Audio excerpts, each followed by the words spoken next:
आज आपण वनस्पती विश्वातल्या अशा एका डॉन फॅमिलीबद्दल बोलणार आहोत, जिच्याशिवाय जगाचा, विशेषतः अमेरिका खंडाच्या जेवणाचा इतिहास लिहिला जाऊ शकत नाही. आपण बोलतोय सोलोनेसी फॅमिलीबद्दल.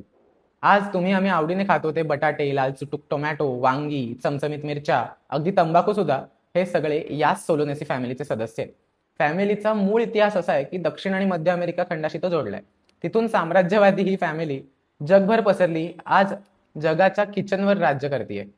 पण या फॅमिलीची खरी गंमत जेवणात नाहीये, तर तिच्या जगण्याच्या थरारक रणनीतीत आहे. हजारो वर्षापूर्वी जेव्हा ही फॅमिली खुल्या आणि कोरड्या मैदानावर स्वतःचं अस्तित्व शोधत होती, तेव्हा त्यांच्यासमोर एक सर्वात मोठा शत्रू होता, कीटकांचं आणि शाकाहारी प्राण्यांचं अथांग साम्राज्य.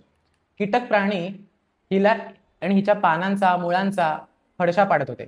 मग या फॅमिलीने इतर वनस्पतींसारखे काटे किंवा कडू रस विकसित न करता काय केलं, तर थेट त्या प्राण्यांच्या मेंदूंना हॅक करण्याची क्रांतिकारी रणनीती आखली. त्यांनी आपल्या प्रयोगशाळेत अशी भयानक रसायनं तयार केली, जी थेट प्राण्यांच्या मज्जासंस्थेवर म्हणजेच नर्वस संस्थेवर हल्ला करतात. त्यांनी तयार केलेले स्टिरॉइड, लॅक्टोन्स आणि ट्रोपेन अल्कलॉइड्स प्राण्याने किंवा कीटकाने या फॅमिलीच्या पाल्यापाचोळ्याला जरी तोंड लावलं ना, तर त्यांच्या मेंदूचे सिग्नल हॅक व्हायचे.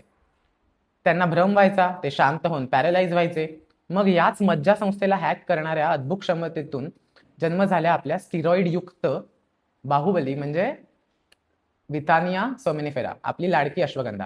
तिच्याबरोबर तिच्या बहिणी बृहती, कंटकारी. शास्त्रीय नाव सोमेनिफेराचा अर्थच आहे की जी तुम्हाला जगातली सर्वात गाढ झोप देते. निसर्गाच्या या रसायनाने प्राण्यांच्या मेंदूला हॅक केलं. त्याचबरोबर आपल्या ऋषीमुनींनी आयुर्वेदाशी सांगड घालून मानवीसाठी या फॅमिलीच्या अश्वगंधेला वरदान बनवलं. म्हणूनच या फॅमिलीची द्रव्ये पराकोटीची कफवातशामक, बल्य आणि वेदनास्थापक असतात.